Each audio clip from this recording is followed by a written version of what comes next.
Hello and welcome back to the channel. I'm Art Department and today we're going to be going over my 2xKO, or formerly known as Project L, roster prediction. As we know, 2xKO already features prominent characters from League of Legends such as Ahri, Echo, Darius, Yasuo, Illaoi, Jinx and Katarina.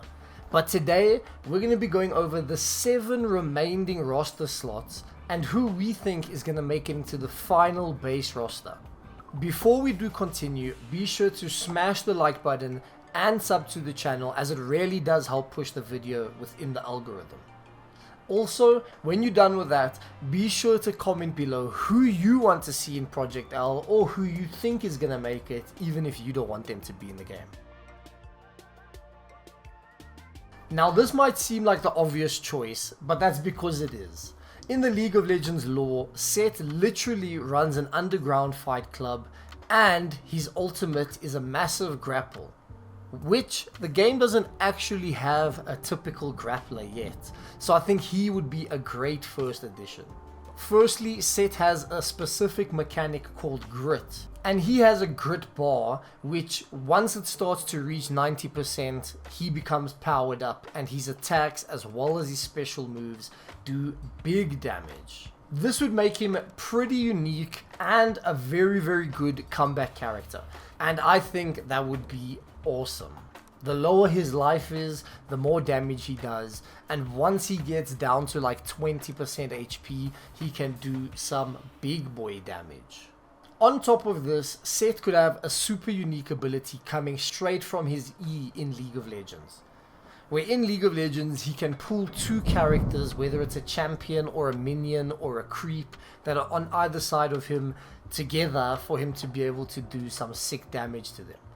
It could be similar to this, where he can cover being sandwiched, or he can cover the 2x switch, which oftentimes leaves one character on one side, another character on the other side, and you just have to guess what's going on. Sett could pull them both in onto one side and then turn it into a nice happy birthday combo. If your opponent is not being extremely careful with those sandwiches, you grab them both in and you start pummeling the shit out of them. For his lower level super, Sett could have his W in game, which is kind of like a giant flaming punch. And when his grit bar is full, the punch can do extra damage and have extra range on its attack, just allowing him to be that much more dangerous at low life. And obviously, for his higher level super, he could have his ultimate from in-game, which is a massive grab. He runs up to the opponent, picks them up, and slams them into the ground, and this is called Showstopper. I think this would be great with a cool cinematic, and kind of be similar to like Potemkin's Potemkin Buster. Another archetype not really represented in the game yet, besides for Jinx, that we haven't really seen much of recently, is the Zoner archetype. And although League of Legends has a lot of mages and rangers that they could turn into zoners, I think that there's one character perfect for the fit, and that has got to be Jhin. Now Jhin fits the bill perfectly. He's got a 4-shot pistol, he's got a giant rifle, and he can also fill in the role of trapper / setup character, since he has bouncing grenades and he has a floor trap that can just create incredible setups. Jhin would be a super unique zoner. Taking his mechanics from League of Legends, his pistol would only have 4 shots, and after every 4th shot he would have to reload. But the 4th shot deals crit damage. So I think this would be a cool addition to 2x. He could function similarly to Happy Chaos, where he has a certain amount of bullets and then he has to reload. This would make Jhin players have to keep an eye on his bullets the whole time to know whether they need to reload, whether they can zone, or whether they have a crit bullet ready and loaded to do some big boy combo damage. Jhin also has a rifle. In League of Legends, he has a special ability which he pulls out his rifle and he shoots a long range bullet. On top of these amazing zoning capabilities, like I mentioned, Jhin also has setup items. And just like his bullets, his bouncing grenades bounce 4 times. I don't know what's up with this character in 4, but hey, that's his thing. These grenades could work pretty similarly to Cable from Marvel vs. Capcom, where he throws the grenade in an arc, prioritizing obviously anti-airs or opponents jumping in. But since it's a bouncing grenade, it has 3 bounces before it detonates on the opponent. So you could hard knock down somebody, throw the grenade out, it bounces twice, and then it hits the opponent on their wake up. Or maybe if you switch your opponent's character out, before the next character comes back in, you throw the grenade up, bounce, and as he comes into the field, boom, the grenade blows up. Talking about traps, his could work similarly to Aaron Black from Mortal Kombat, where he places a trap on the floor and it sits there for a certain amount of seconds before moving off stage. Again, like the bouncing bombs, this would be an awesome setup tool for when you hard knock down somebody, when you swap out an opponent's characters, or if you kill a character, before your opponent's next one can come in, you set a trap down and you're ready to go. Moving on to Jhin supers, they could both include his guns, with his lower level super being a flurry of gunshots coming from his pistol into his rifle. So you could do like 4 shots with the pistol, take out the rifle and do like a big shot at the end. And his higher level super can take inspiration from his ultimate in-game, where he pulls out his rifle and he has 4 shots. Again with the number 4, I know. But he has 4 shots that he can take at his opponent at his own will. And yes, another big body to add alongside Darius and Alawi. I think Mordekaiser would be such an awesome character in this game. We know Mordekaiser is a big boy, but in the League of Legends lore, it is said that he is actually the size of a castle. Now obviously in game it's going to be impossible to represent this, but Mordekaiser could clearly be the biggest character in the game, being maybe a head taller than Darius and Alawi already is. Keeping up with his giant stature, it could also be that he can't air dash, which would make his movement kind of crappy in a movement intensive game, but his tools would be very unique to cover those weaknesses obviously. And then, to get around his movement disabilities, he could get his E from League of Legends, which pulls the opponents closer to him, bringing them into his territory and allowing him to be in full glory. Now, his movement doesn't really matter once he is in your face, ready to beat the shit out of you. And then, just to give him some more ground controlling capabilities, we could even give him his Q from League of Legends, which lets him smash the ground with his big mace or hammer or whatever it is. Just imagine, this big ass character that can barely move, but once he is in your face, it is gonna be the scariest time of your life. His lower level super could be similar to his shield ability in League of Legends, where he puts a shield around himself and all the damage he takes, he ends up healing back to himself. People might say that that's a little bit broken, but I think it would be pretty cool. There is no healers, or at least I don't think there's going to be healers in 2xKO, and having these certain healing mechanics would make a character like Mordekaiser that much better. And I know, everything I've said about this character seems scary, but now we get into the scariest part. Mordekaiser's higher level super can be taken right from his ultimate in League of Legends. For those of you that don't know what I'm talking about, Mordekaiser's ultimate in League of Legends is an ability where him and one of the opponents go into a special like ghost realm kind of vibe, and they can only fight each other 1v1. This would be so sick, because in a tag fighter, now you don't have your assists. You can't tag out. It's just you versus Mordekaiser. And only when either the timer runs out, like the super timer runs out, or one of the characters die, that is it. And against this Mordekaiser that I just explained, that would be terrifying. I feel like this character was literally created with the idea of the League of Legends fighting game in mind. I mean, Samira literally got added to League of Legends after Project L, which 2xKO was known as back then, was even announced. So I feel like she was definitely designed for this game, and if she isn't in this game, I just don't really know what Riot is doing. Now, Samira is literally just the female version of Dante.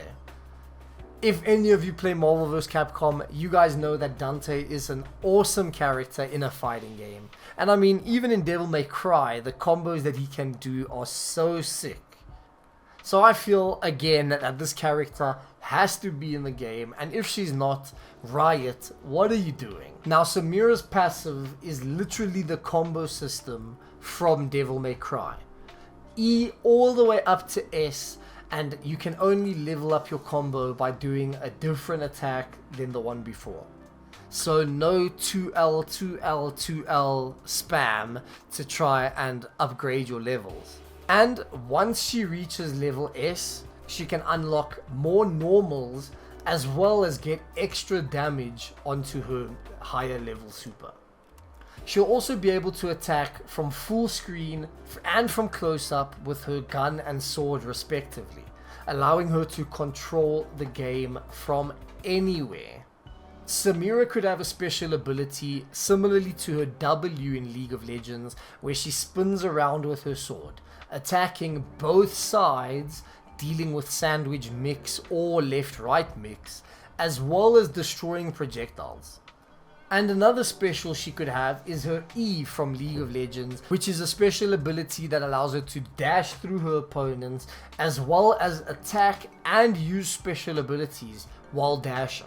And finally, onto her ultimates. Her lower level ultimate could be her ultimate from League of Legends, which is Dante's spinning shooting move. And her higher level ultimate could be something cinematic where she literally beats the shit out of you with her sword, with her gun, kicks you in the air, does an air combo, whatever, does everything she can. Now, moving on to a favorite archetype for a lot of the FGC and one in almost every single fighting game. We know that fighting games have to have ninjas, and that is where my next 2 slots on the roster are going to. In your typical ninja playstyle, Zed could have a Shuriken special ability that is one hit and just allows him to have a little more range to his gameplay. Kind of similar to Echo's grenade, but not a setup item, just a pure projectile. Next up, a great tool that I think Zed could have is his Shadow Ninjas. Now these could work similarly to Noob Saibot in Mortal Kombat 9 and Mortal Kombat 11, where the Shadow is pretty much a part of his moveset. When he does an attack, the Shadow can come out of him, or the Shadow can do an attack. Moving on to his supers, his lower level super could be an install of sorts where he gets extra clones of himself while he fights. Kind of similar to Psylocke in Marvel vs. Capcom Super, where she gets those clones that when she punches, the clones punch after, which would allow for a lot of combo extensions for Zed, as well as once he hits this install, some big damage. And his higher level super could be a cinematic piece where Zed and his shadow clones unleash a fury of attacks on you, similarly to his ultimate in League of Legends. And our second ninja slot is gonna go to Akali. Now, like her League of Legends passive, Akali could gain access to a bunch of different normals and specials with her chained kunai once she lands specific special abilities or specific supers. Where once she does a specific special move or her ultimate, she gains access to a ranged attack with her chained kunai. This could work similarly to Scorpion in MK11, where Scorpion has some almost full screen normals just because of his chained kunai.